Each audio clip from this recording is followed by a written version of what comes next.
मेरी पहचान सिर्फ इतनी है कि I am born in India. Bharat मेरी पहचान है, भारत मेरा सम्मान है, भारत मेरा अभिमान है। आप मुझसे सब कुछ छीन सकते हो, मेरा तन, मेरा लहू, हर कुछ, मुझसे मेरी पहचान भारतीय होने की नहीं छीन सकते, और वही मेरी आइडेंटिटी है। मैं भारतीय हूं, इस पर बहुत गर्व है, और इससे ऊपर कोई गर्व मुझे चाहिए भी नहीं। मैं भारत मां का बेटा हूं पहले, उसके बाद एक मां ने मुझे जन्म दिया है इस भारत स्थल, भारत भूमि पर। उसी के लिए कुछ लिखा था ये कि काश मेरी जिंदगी में सरहद की कोई शाम आए, जब कुछ हो तो बॉर्डर पर हो। काश मेरी जिंदगी में सरहद की कोई शाम आए, काश मेरी जिंदगी मेरे वतन के काम आए। न खौफ है मौत का और न आरजू है जन्नत की, मगर जब कभी जिक्र हो शहीदों का, काश मेरा भी नाम आए, काश मेरा भी नाम आए। This is what I would love to introduce myself like that. अगर कोई पूछे कि कौन था वो, जब कोई पूछे मेरे बारे में, तो मेरी ये पहचान लिख देना, उठाना मेरा कमांडो डैगर और छाती पे हिंदुस्तान लिख देना। कोई पूछे पागल था वो कौन, तो भगत सिंह और क्रांतिकारियों का चेला और इंकलाब का गुलाम लिख देना। और बचा हो जो जिस्म में लहू मेरे, निकालना उसे, फेंकना जमीन पे, और मां तुझे सलाम लिख देना। यही परिचय था, है और रहेगा।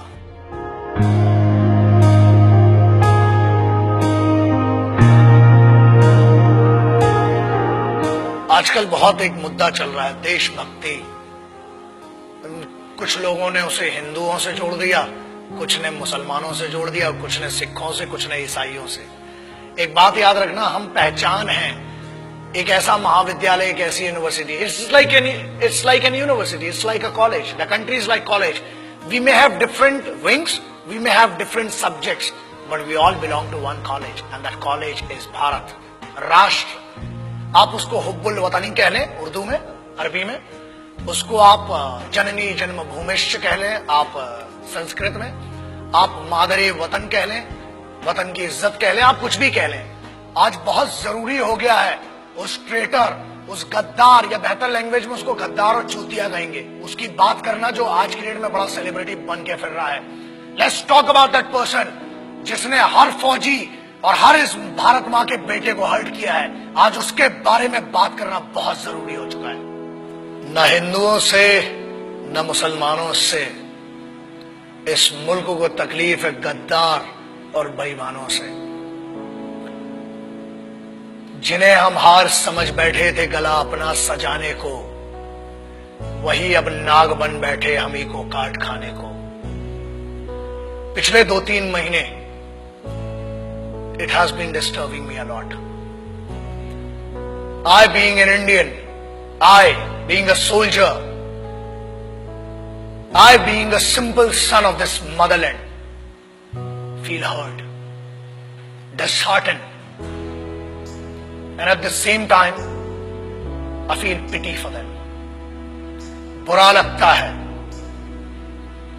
कारण ये, लोग कहते हैं कि हम कुछ कर नहीं सकते। ऐसा है, करने पर आ जाए तो बहुत कुछ कर सकते हैं, लेकिन हम सम्मान करते हैं भारत के सर्वोच्च न्यायालय का, सुप्रीम कोर्ट का, और उसके आदेश की अवहेलना नहीं करना चाहते हैं। उसके आदेश का पालन करते हुए कुछ गद्दारों को आज भी छोड़ रखा है, वरना ऐसा है काम ही हड्डियां तोड़ने और जान लेने का हिंदुस्तानी फौज करती है। किसी ने कहा, मैं उन गद्दारों का शायद नाम भी लेना पसंद नहीं करूंगा, बिकॉज वो इतना भी डिजर्व नहीं करते कि उनका नाम इस जुबान पर आए। पर एक चीज बोलना बहुत जरूरी है। कुछ लोगों ने यह कहा कि भारतीय सेना रेपिस्ट है। अगर घरों में बैठे हो ना, और अगर तुम्हारी बहनें और तुम्हारी माएं घर से निकल के जा रही हैं, तो सिर्फ ये हिंदुस्तानी फौज है जिसकी दम पे तुमने भाई होने का, बाप होने का फर्ज नहीं निभाया होगा, मगर this the only Indian armed forces which maintain the dignity of a soldier and maintains that brotherhood. आपकी बहनें, आपकी माएं अगर सुरक्षित हैं तो वो भारत की सेनाएं हैं जिनके कारण है। बोलने के पहले सोचा करो। और किस्मत बहुत अच्छी थी कि फौज के सामने नहीं बोला, वरना जो हीरो बना दिया ना इस देश में, फौज तुम जैसों को छोड़ती भी नहीं। मगर यह भारत का संविधान है, this the constitution of India, जिसने बांध रखा है हमारे हाथों को। क्रोध करना मेरी आदत नहीं है, मगर आता है गुस्सा। इसलिए आता है क्योंकि चाणक्य ने कहा था कि अक्सर मैंने झूठे लोगों को मुस्कुराते हुए देखा है। जो सच बोलता है और दिल से बोलता है उसको गुस्सा बहुत आता है। और ये गुस्सा इस बात का है कि इस देश में कुत्तों को मारने की परमिशन नहीं है, इसलिए अभी तक बचे हुए हो। फौज को रेपिस्ट बोलते हो?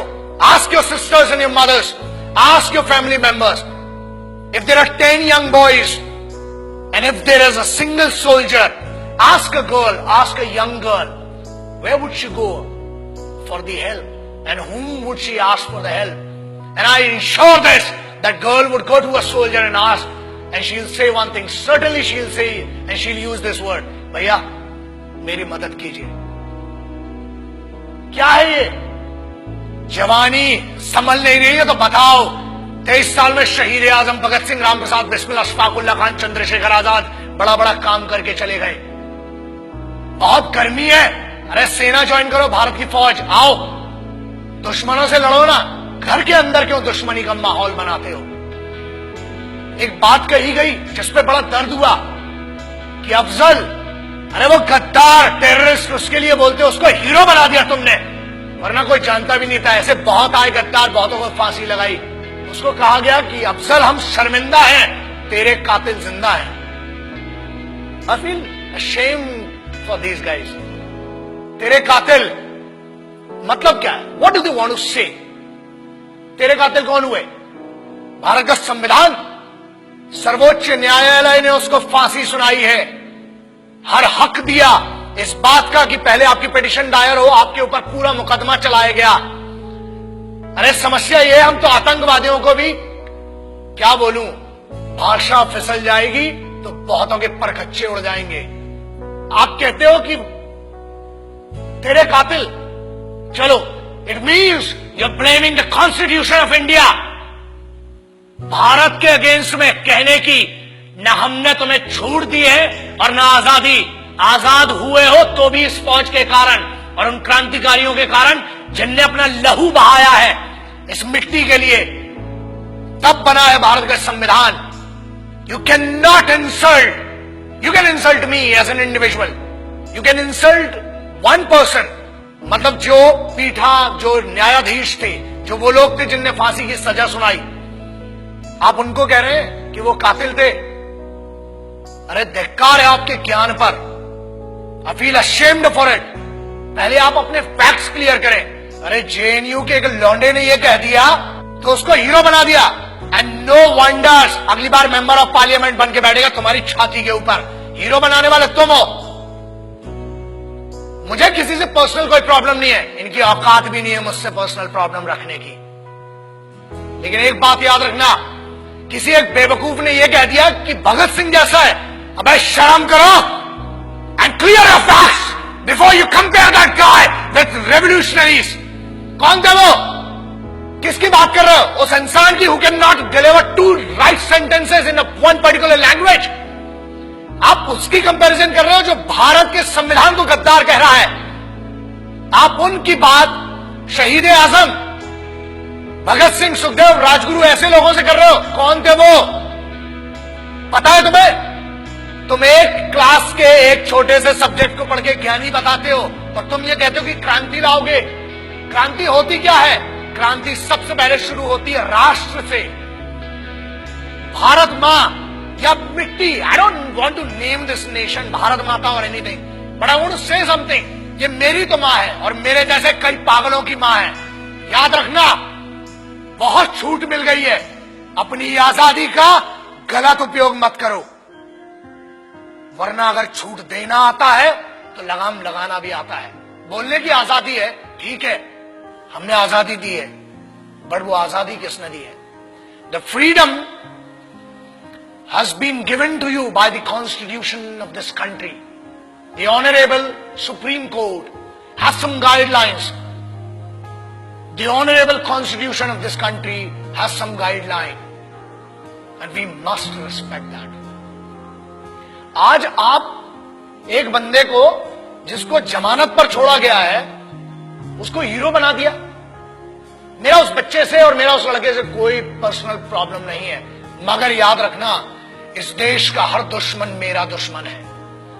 इस भारत माता, इस मिट्टी के ऊपर कोई भी बात करेगा, that guy, that person has to face me and the soldiers of this country. आप कैसे भारतीय सेना को रेपिस्ट कह सकते हो? शर्म करो सेंटेंस के ऊपर. अगर आज भी बच्चियां सुरक्षित हैं, if the Indian youth, if everybody whoever is doing whatever they want to do, if this freedom has been given to them, it is just because of one thing, that Indian Army, Navy and Air Force, the Indian Armed Forces are fighting for you day and night. जब तुम सोने जाते हो तब उनकी duty का वक्त शुरू होता है.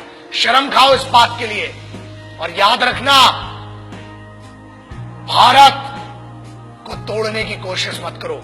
न हिंदुओं से न मुसलमानों से इस मुल्क को तकलीफ थी, है कुछ गद्दारों से और कुछ बेईमानों से. And I am telling you on behalf of every Indian. यार आप क्या बात करते हो? मैं इस देश के यूथ का सबसे बड़ा फैन हूं और मैं कहता हूं, मैं इनका फैन हूं, भारतीय युवाओं का. The Indian youth, I am your biggest fan. और याद रखना, अपनी आजादी का गलत उपयोग मत करो, क्योंकि आप जिस ट्रैक पर ले जा रहे हो, तुम इसलिए बचे हो आज तक क्योंकि भारत के संविधान ने आज भी जानवरों और कुत्तों को मारने की आजादी नहीं दी है. अगर होती तो कब के निकल चुके होते. और आज भी इंतजार कर रहे हैं कि तेरा निर्णय सर्वोच्च न्यायालय करेगी. और अगर नहीं किया, keep my words and take my words.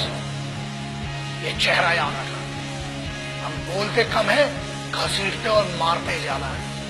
जय हिंद, वंदे मातरम, इनकलाब जिंदाबाद, भारत माता की जय. याद रखना.